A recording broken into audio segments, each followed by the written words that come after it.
sunrise and sunset, promise and fulfillment, birth and death. The whole drama of life is written in the sands of time. We present a new series of radio programs, The Clock.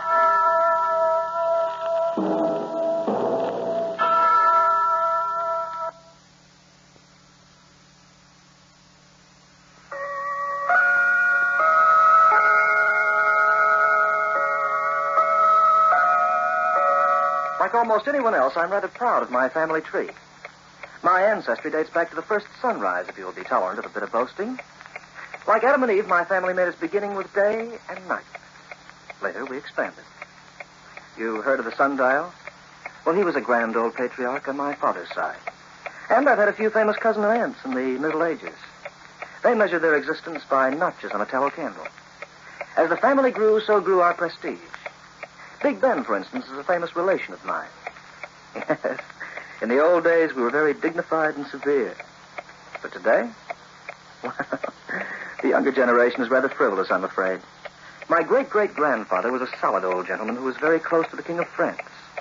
You ought to see his great-great-grandniece. Of all things, she's decided to become a wristwatch. The old gentleman would burst a mainspring if he knew. Yes, we're all a bit proud of our ancestry, just as the Bradfords are. Important people, the Bradfords, born to the purple, so to speak. They have a townhouse in the city, a villa in the south of France, and a hunting lodge. But the hunting lodge is by far their favorite rendezvous. Another sherry, Ken? No, thanks, Diana. I'll have another brandy. Don't you think you've had enough? Don't be silly. You ought to give my sister a little talking to, Kent. She's getting to be a reformer. I'm no reformer, Bud. It merely bores me to see you drinking yourself to death. Not a chance. I intend to remain alive for a long, long time. I'll leave him alone, Diana. He's all right. Well, the dogs are in fine shape for the morning's hunt. We'll show you a bit of quail hunting, Kent, that you've never seen before. Sounds good, Charles. How can you be interested in quail after bagging a tiger in India and wild buffalo on the African veldt? Oh, don't let my wife discourage you, Kent. I promise you plenty of excitement in the morning. Are you coming with us, Diana? No, I'm staying here. Diana feels that a quail is no match for her shooting eye. And I'm inclined to agree. By George, that woman's the best shot in the country. And quite a hunter, too. I understand my sister can stalk and kill an animal even better than a lion can. Of course, she does have to use a gun to do it. Now, look here, Bud. Oh, leave him alone, Charles. He doesn't annoy me. Bud's just a bit squeamish about hunting. He feels it's a little like murder. Well, isn't it? You brag about bagging tigers in India, but how do you do it? From the back of an elephant or a platform on top of a tree. Your sister's gone after tigers on foot, Bud. I've done the same thing, Bud, and it is a dangerous business. Funny thing, Kent, but you're the only one I can't make out. Diana's had a nose for hunting ever since I can remember. She started as a kid with a trap for rats and ended up on rhino. Much to Bud's unhappiness. Her psychology, and Charles, I can understand. They have a yen to kill, and they've found a way to do it legally. But... Oh, let him talk. He's very interesting. But you, Kent, you're different, am I? You're not a savage, a marauder. You're a civilized man. Why do you indulge in such an uncivilized practice? Well, perhaps it flatters my ego, Bud. Perhaps I'm a little more barbarous than you think I am. Bud can never understand the thrill of hunting because he's never done it. He doesn't know what it means to match your wits with a wild animal. To stalk and finally outwit something that's 1,000 times your superior in strength and cunning. I wonder how you'd feel, Diana, if instead of being the hunter, you became the hunted. Yes. Yes, I've often wondered what would happen if the roles were reversed, and we were trying to avoid being killed by the animals. That happens very often in India, among the natives. Tigers have been known to carry off human beings. But those people aren't hunters, as you and I are. Well, in any case, young man, you have no right to condemn anything without having experienced it yourself. Why don't you go out with Charles and Kent in the morning, Bud? I refuse to kill for no reason at all. You needn't hunt. You can watch. It might give you an even better argument against what you insist on calling murder. All right, I will. I'll go along with you two homicidal nimrods. I only hope I have the stomach to speak to either of you after it's over. Well, my handsome brother isn't quite as chicken-hearted as I thought he was. Where are you going, Bud? Up to bed. And I'm taking the brandy bottle with me. The young man's a little too big for his britches. The result is too much money, I'm afraid. Well, I'm turning in myself. Are you coming down? No, I'll have a cigarette first, Charles. You go ahead. We'll be ready to leave at 5 a.m., Kent. I'll be up. I'll see you in the morning, then. Good night. Good night, Charles. Has it been a pleasant weekend, Kent? Yes, very pleasant, Diana. I'm glad I was invited. There won't be many more invitations like this. Have I abused my privilege as a guest? No. We've abused ours as hosts. How do you mean? We're selling the estate. Really? Together with a house in France and the townhouse. Why, Diana? What for? My husband is going into bankruptcy. No. Well, don't look so shocked. He isn't the first. But I just don't understand. I thought Charles was a very wealthy man. He was, yes. But money has a habit of disappearing when you spend it like water. And you're never around to manage your business affairs. I see. And what about your brother, Bud? Can't he help you out? He could, but he won't. He's still got every penny he inherited from father, and he'll continue to have it, and keep it, for himself. Oh, it doesn't matter, really. We'll get along. If there were anything I could do, Well, it's sweet of you, Kent. But you're no millionaire. And the amount we need's much too large. We're used to living high, and we can't reform. My husband's a fool. And I have to pay for his unbusinesslike qualities. I suppose I'd have been better off if I'd married a man like you. Diana, please don't let's go into that again. You know how I feel about it. Yes. Yes, of course. A gentleman never makes love to his host's wife. Diana, please. All right, we'll let it go at that. I'm tired. I think I'll turn in. You're sure you won't come along with us in the morning? No, thanks. But I'll see you at dinner when you return. All right. And, Ken, Yes? good hunting.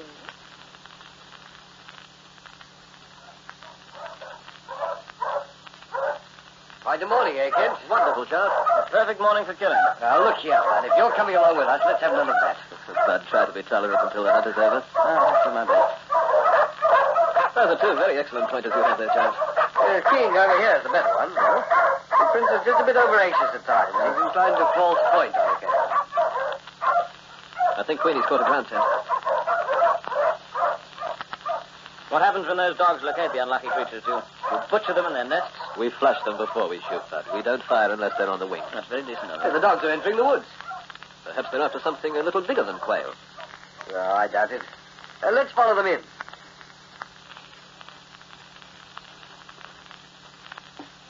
Now, really the most ridiculous... Will you be quiet, please, Charles? There's the prince. Frozen one pocket. Steady now. He's your bird, Kent. Nice shot. Wonderful. Well, go on, Prince. Retrieve him. That's on. Confounded animal standing stock still. By the way, where's the other dog? Where's King? King? King boy! Funny. Just a minute, Charles. Let's have a look behind those trees. Wait. It's King. He's been hurt. He's dead. Do you think one of our shots might No. Look at this wound in his throat. Oh, That's the way it appears to me. Poor animal. poor animal. What about me? This dog was expensive. Took me years to train. I feel sorry for you too, Charles. What could have killed this dog? I can't make it out. I didn't hear any sound. Did you, Bud? Only the barking. And yet, look at that throat. King was large for his breed. He could put up a fight if he wanted to. And we'd have heard it if he did. Let's get the prince over here. See if he can pick up a scent. Prince! Prince! Where in blazes is he? He was there just a moment ago. Prince! He must be behind that clearing, Charles. Sounds like he's in trouble. Come on. Kent. It's the prince. But look. At his throat. It's been mangled in exactly the same way. I can't believe it. How can two dogs be killed right under our noses? Why didn't they bark? Why didn't they struggle? Let's have a look at the ground. I can't understand. Charles, What is it? come over here. Look at this. What's that? Footprints? Yes, in this wet patch of ground. Look at the size of them. They're over a foot long. What kind of an animal could have made those prints? I don't know, but I thought I'd seen the tracks of every animal under the sun, but I've never seen anything like this before. We seem to have run into a new type of monster, Charles. And a killer as well.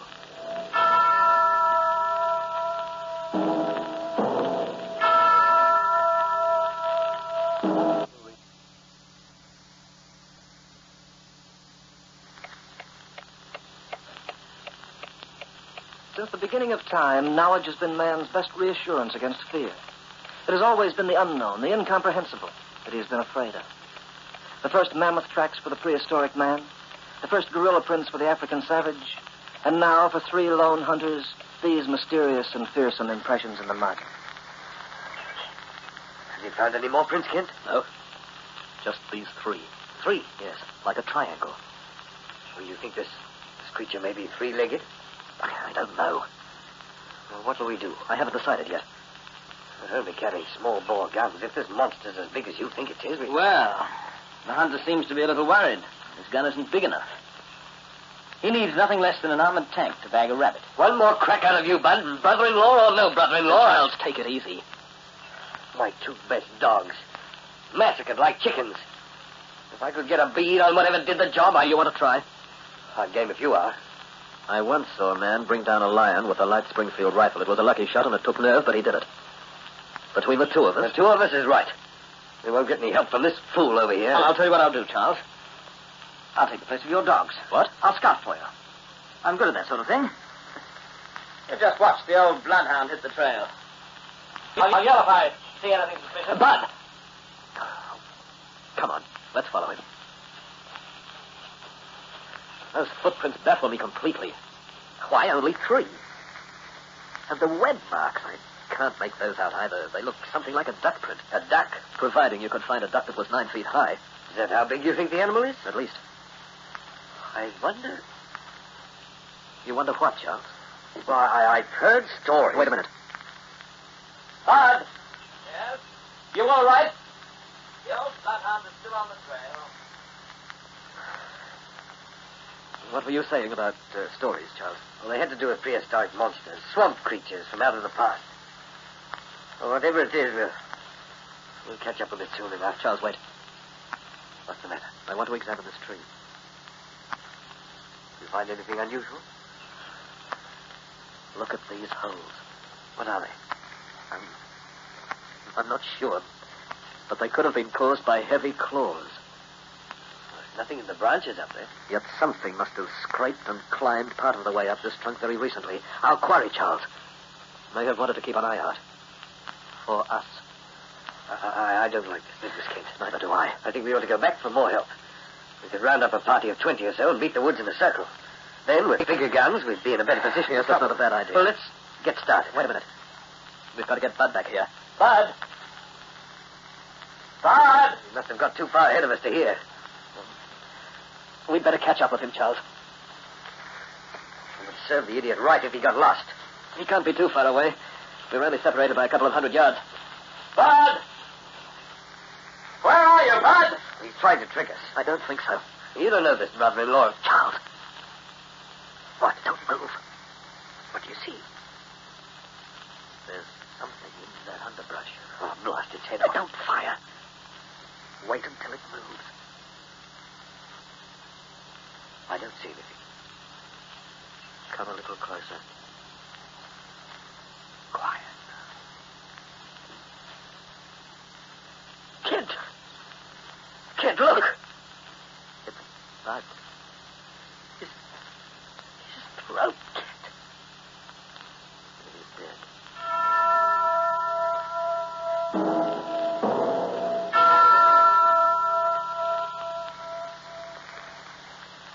We've got to get out of these woods, Kent. Not too fast. Let me take a look at the ground over here. Not a sound. He didn't make a sound before he died. He never had a chance. Charles. Well? The same print. The web feet? Yes. 3 of them. Where do they lead? They don't. They just stop there. Well, the only thing we can do is to get back to town and inform the authorities. We can do that. What do you mean, if? How far into these woods have we gone? Oh, 3 or 4 miles, and I know every inch of the way there. Perhaps our quarry does, too. What are you getting at, kid? We may as well face it, Charles. We're not the hunters anymore. We are the hunted. I don't know what you mean. We're being tracked down and slaughtered one by one, the way I've tracked and slaughtered so many animals myself. Oh, are you going crazy, Kent? No, I'm not going crazy. I'm just being honest and logical. Do you remember what Bud said to us last night? How would we feel if the roles were reversed? If the animals hunted us? Yes. Now I know what he meant. That's exactly why I want to get back to town. We can't run away from it. If we get panicky, we haven't got a chance. So what can we do? Face it, Charles, and use the strongest weapon we still have. Our brains. What do you mean? We've got to outwit this horror? Yes. And we can do it, too, if we keep our heads. I've hunted all over the world, and I know every trick that there is to know about tracking game. Surprise is the hunted animal's biggest asset, and we'll use it. All right. We are no longer the hunters, Charles. Remember that. We're the quarry now.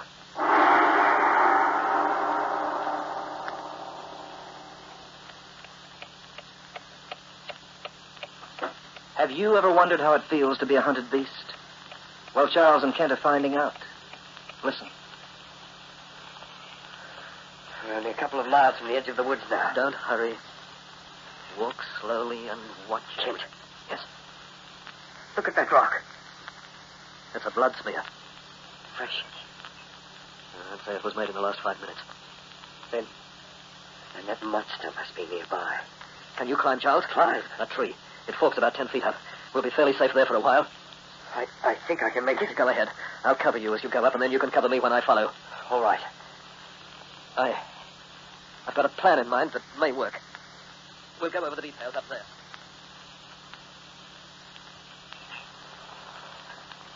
Oh, how much longer must we roost up here in this tree, Kent? Be patient. Your life is worth a little discomfort, isn't it? We've been here for hours. We haven't seen a thing. But we're still alive. Well, what about that plan you talked about before? Yes, I think it might work. Shouldn't we get on with it? It's getting dark. That's exactly what I'm waiting for. The doctor? Yes. We'll be at a disadvantage. Oh, no, we won't. The hunted are most dangerous in the dark, and we are the hunted. Charles. Well?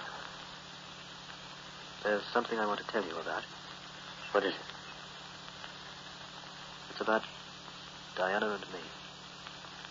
Diana and you. You're a good friend of mine, Charles. I've just got to be honest with you. This thing's been on my mind for so long. What is it? She's in love with me, Charles. I don't know how I feel about her, but I'm not going to wait around long enough to find out. I'm leaving the country. If we ever get out of here alive. And I'm leaving for good. Well? You needn't make any excuses. I don't care any more about Diana than she does about me. And you weren't the first man she's gone for since we were married. What? Well, she thinks she's been very clever about it, but she doesn't fool me. Certainly surprised to see you taking it that way.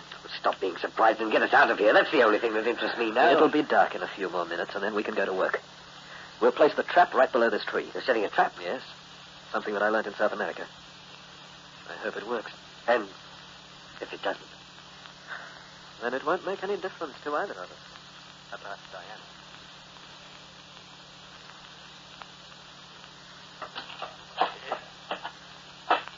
How deep do you want this ditch to be? Only about 8 inches and 20 to 25 inches wide. All right. Let me have your hunting knife now. What are you going to do? Plant it in the ground. Here. Thanks.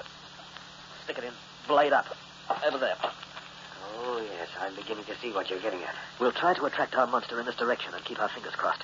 If he trips over that ditch, as I expect him to, then he'll fall on top of this knife blade. But won't he see the ditch? No, not if we cover it carefully with twigs and leaves.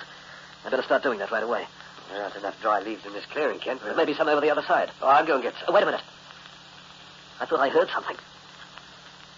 I didn't hear anything. All right. When we've covered this ditch, we'll raise our voices to attract its attention. What about the rifles? We'll each take a stand on either side of the tree, and when we spring the trap, we'll both fire as well. That ought to do the trick. I wonder what it looks like. Hunter? Yes. I'd rather think about it. I'll get the rest of those leaves. Don't go too far. No, I'm all right. I can see up to 20 yards ahead of me. Now that the moon's coming out. Find some, Charles? Yes. Over here. All right, come back. No, wait a minute. There's something... Charles!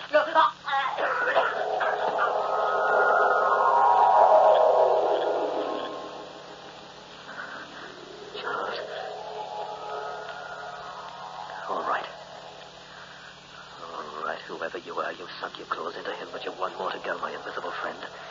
And in order to get me, you'll have to come after me. I'm over here. This way. You can't miss me. Over this way. I've trapped you, you... Ken! Diana! Diana!